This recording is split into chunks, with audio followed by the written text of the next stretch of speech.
नमस्ते स्टूडेंट, आप लोग कैसे हैं। आशा करता हूँ अच्छे होंगे, स्वस्थ होंगे, मस्त होंगे। ये जो वीडियो शूट हो रहा है इस बैच का नाम है आपका उम्मीद बैच है। इस उम्मीद बैच में आप आरआरबी एनटीपीसी का और ग्रुप डी का तैयारी कर सकते हैं। इसमें हमने बहुत सारे एनटीपीसी का और ग्रुप डी का प्रीवियस ईयर क्वेश्चन लिया है, प्लस बुक से भी रिसर्च क्वेश्चन लिया गया है। आप एनटीपीसी में 30 में से 30 नंबर और ग्रुप डी में आप 25 में से 25 नंबर ला सकते हैं। मैं इस तरह से पढ़ाऊंगा कि आप किसी दूसरे स्टूडेंट को पढ़ा भी सकते हैं। इस तरह से पढ़ाऊंगा, ठीक है। आप इस चैनल से जुड़ के एक बार देख सकते हैं, ठीक है। तो आज हम लोग पढ़ेंगे परसेंटेज के पार्ट 1 पढ़ेंगे। सबसे पहले तो बेसिक क्लियर करेंगे, उसके बाद ही आगे क्वेश्चन सॉल्व करेंगे, ठीक है। जैसे कि परसेंटेज के अंदर परसेंट लिखा हुआ रहता है, जैसे क्वेश्चन में दिया रहता है 20%। तो जब भी प्रतिशत को हटाने से नीचे 100 क्यों ले जाता है, सबसे पहले इसको प्रूव करेंगे कि प्रतिशत को हटाने से नीचे 100 क्यों ले जाता है, ठीक है।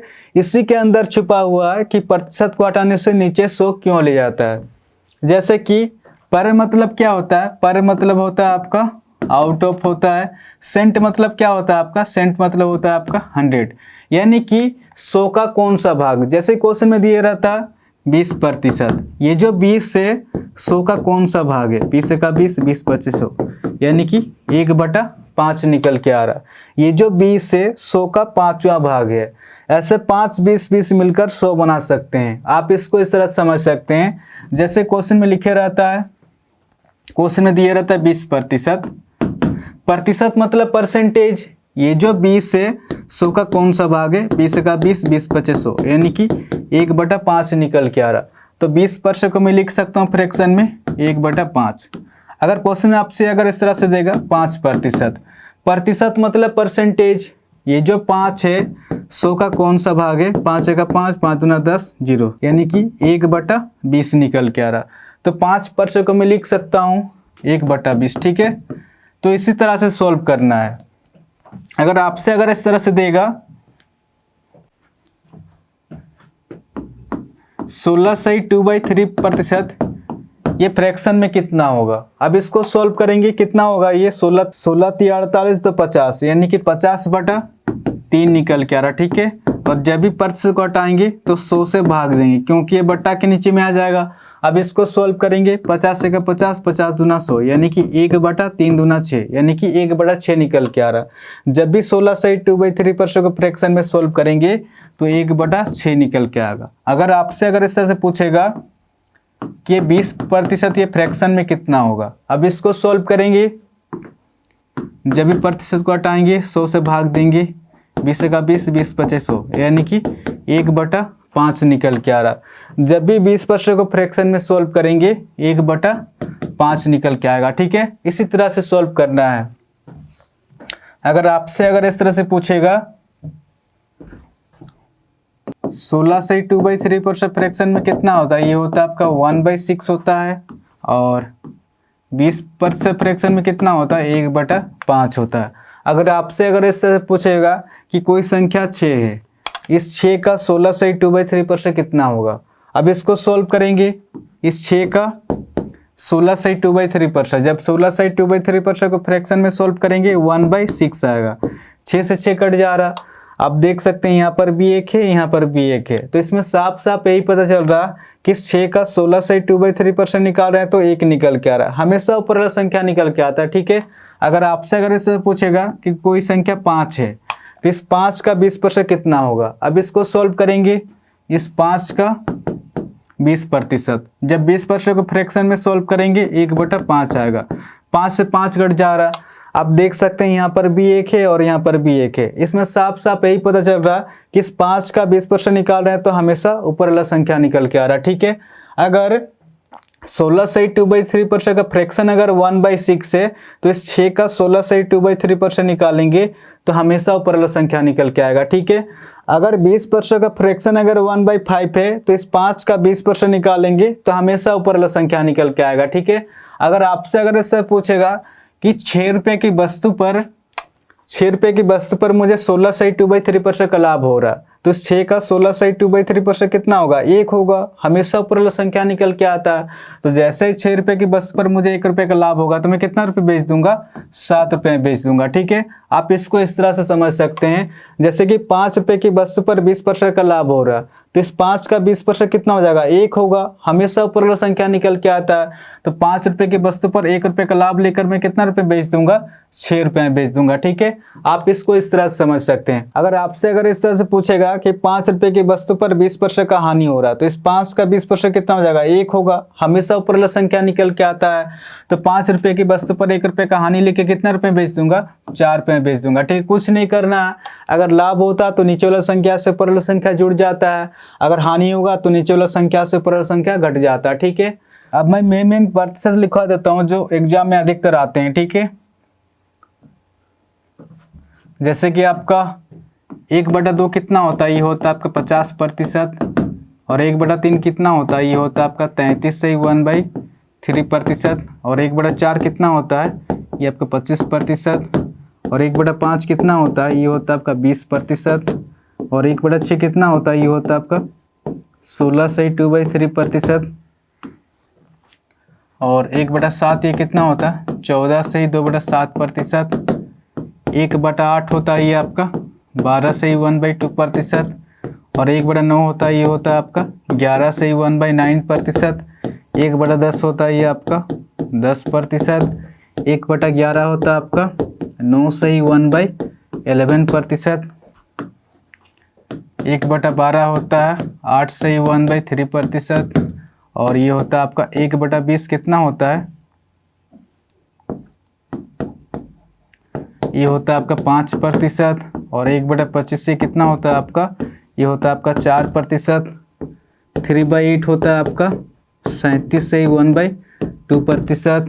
और 4/7 होता है आपका 57 से 1/7%। ठीक है, ये आपका मेन प्रतिशत है। इससे बहुत सारे क्वेश्चन सोल्व होगा। अगर आपसे इससे पूछेगा कि कोई संख्या 4 है, इस 4 का 25% कितना होगा, तो इस 4 का 25% 1 होगा। हमेशा ऊपर वाला संख्या निकल के आता है। अगर आपसे इससे पूछेगा कि कोई संख्या 20 है, इस 20 का 5% कितना होगा, तो इस 20 का 5% 1 होगा।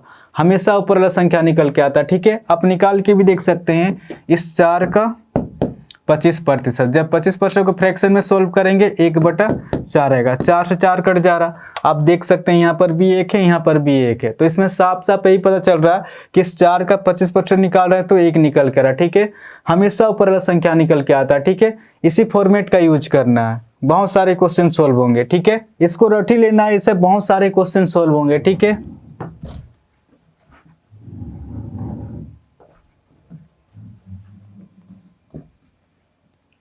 अगर आपसे इस तरह पूछेगा कि 20% ये फ्रैक्शन में कितना होगा, अब इसको सोल्व करेंगे। जब भी प्रतिशत को हटाएंगे 100 से भाग देंगे। 20 का 20, 20×25 100, यानी कि 1/5 निकल के आ रहा। जब भी 20% को फ्रैक्शन में सोल्व करेंगे 1/5 निकल के आएगा। अब 1/5 को ले लेते हैं। ठीक है, अगर आपसे ऐसे पूछेगा कि 1/5 प्रतिशत में कितना होगा, तो प्रतिशत में निकालने के लिए गुना 100 करेंगे। अब इसको सॉल्व करेंगे, 5 दूना 10 0, यानी कि ये 20% निकल गया। ठीक है, जब भी 20% को फ्रैक्शन में सोल्व करेंगे तो इसी फॉर्मेट का यूज करना। अगर फ्रैक्शन से प्रतिशत में लाना है तो गुना 100 करेंगे तो 20% निकल गया। ठीक है, तो इसी तरह से सोल्व करना है। अगर आपसे ऐसे पूछेगा कि 2/5 ये प्रतिशत में कितना होगा, तो प्रतिशत में निकालने के लिए गुना 100 करेंगे। 5 दूना 10 0, यानी कि ये 40% निकल कर। ठीक है, तो इसी फॉर्मेट का यूज करना है। अगर आपसे ऐसे पूछेगा कि 2/7 ये प्रतिशत में कितना होगा, अगर इसके साथ 100 की गुना करेंगे तो ये कैलकुलेशन टफ हो जाएगा। ठीक है, इसको हम लोग दूसरा मेथड का यूज करेंगे। जब दूसरा मेथड का यूज करेंगे तो डायरेक्ट आंसर निकल के आता है। ठीक है, इसके अंदर ना 1/7 छुपा हुआ है, और 1/7 प्रतिशत में कितना होता है, 14 से 2/7%। मैं लिखवा दिया अभी। अब जाके देख सकते हैं कि 1/7 होता है आपका 14 से 2/7%। क्वेश्चन कह रहा 2/7% में कितना होगा, तो इसके साथ 2 की गुना कर देंगे। ठीक है, ये 2 का 2, ये 2/7 निकल के आ रहा। अगर बराबर की इधर हमने 2 की गुना किया है तो इधर भी 2 की गुना करेंगे तो कितना निकल के आ रहा, 14 दूना 28। ठीक है, 2 दूना 4, 4/7%, यानी कि 2/7 ये डायरेक्ट निकल कर 28 सही 4/7%। तो 2/7% में हो जाएगा आपका 28 सही 4/7%। अगर इसके साथ 100 की गुना करते हैं तो 200/7 आता है। जब 200 को 7 से भाग देंगे तो कैलकुलेशन टफ हो जाएगा। जब भी इस टाइप क्वेश्चन आएगा तो इसी फॉर्मेट का यूज करना, ठीक है। इसमें डायरेक्ट आंसर निकल के आता है। अगर आपसे अगर ऐसे पूछेगा 3/8% में कितना होगा, अगर इसके साथ 100 की गुना करेंगे तो 300/8 आएगा। जब 300 को 8 से भाग देंगे तो कैलकुलेशन टफ हो जाएगा, ठीक है। इसको हम लोग दूसरा मेथड का यूज करेंगे। जब दूसरा मेथड का यूज करेंगे तो डायरेक्ट आंसर निकल के आएगा, ठीक है। इसके अंदर ना 1/8 छुपा हुआ है और 1/8% में कितना होता है 12 से ही 1/2%। हमें तो क्वेश्चन पूछ रहा है 3/8% में कितना होगा, तो इसके साथ 3 की गुना कर देंगे। 3 का 3 3/8 निकल के आ रहा। अगर बराबर के इधर हमने 3 की गुना किया तो बराबर के इधर भी 3 की गुना करना पड़ेगा। तो कितना निकल के आ रहा 12 3 36, 3 का 3 3/2%। यानी कि 3/8 कितना निकल कर 36 सही 3/2%। जबकि मैं लिखवा दिया 3/8 कितना होता है आपका 37 सही 1/2%। और यहाँ पर कितना निकल के आ रहा 3/8 आपका 36 सही 3/2% निकल के आ रहा है। ये आधा अधूरा कैलकुलेशन है, ठीक है। इसको पूरा कैलकुलेशन करना पड़ेगा क्योंकि नीचे वाला संख्या से ऊपर वाला संख्या बड़ा है तो ये आपस में कटेगा और जितना पे कटेगा इस पे जोड़ देंगे, ठीक है।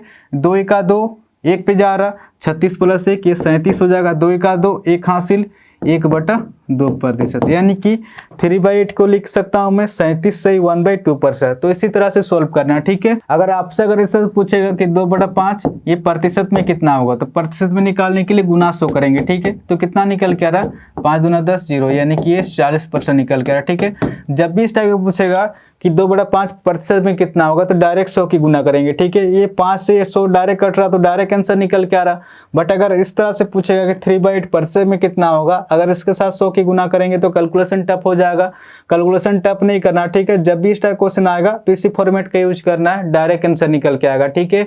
अब मैं 1-2 क्वेश्चन करवा देता हूँ, ठीक है। आपका विक्रय मूल्य दिया गया है 630 रुपया, इसी को बोला जाता है आपका एसपी, ठीक है। आपका लाभ प्रतिशत इसी को बोला जाता है आपका प्रॉफिट प्रतिशत। 16 सही 2/3%।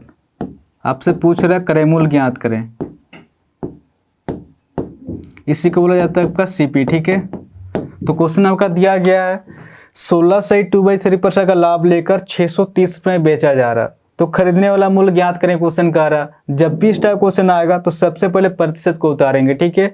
16 से 2/3% ये फ्रैक्शन में कितना होता है, ये होता है आपका 1/6 होता है। और आपका फ्रैक्शन में जो होता है नीचे वाला संख्या हमेशा ओरिजिनल संख्या होता है। इसके ऊपर चेंजेस होता है, इसके बढ़ता भी है, इसके ऊपर घटता भी है। ये क्वेश्चन के ऊपर डिपेंड करता है कि आपके क्वेश्चन में क्या दिया गया। तो आपके क्वेश्चन में क्या पूछ रहा है, क्रय मूल्य ज्ञात करें, खरीदने वाला मूल्य पूछ रहा है, ठीक है।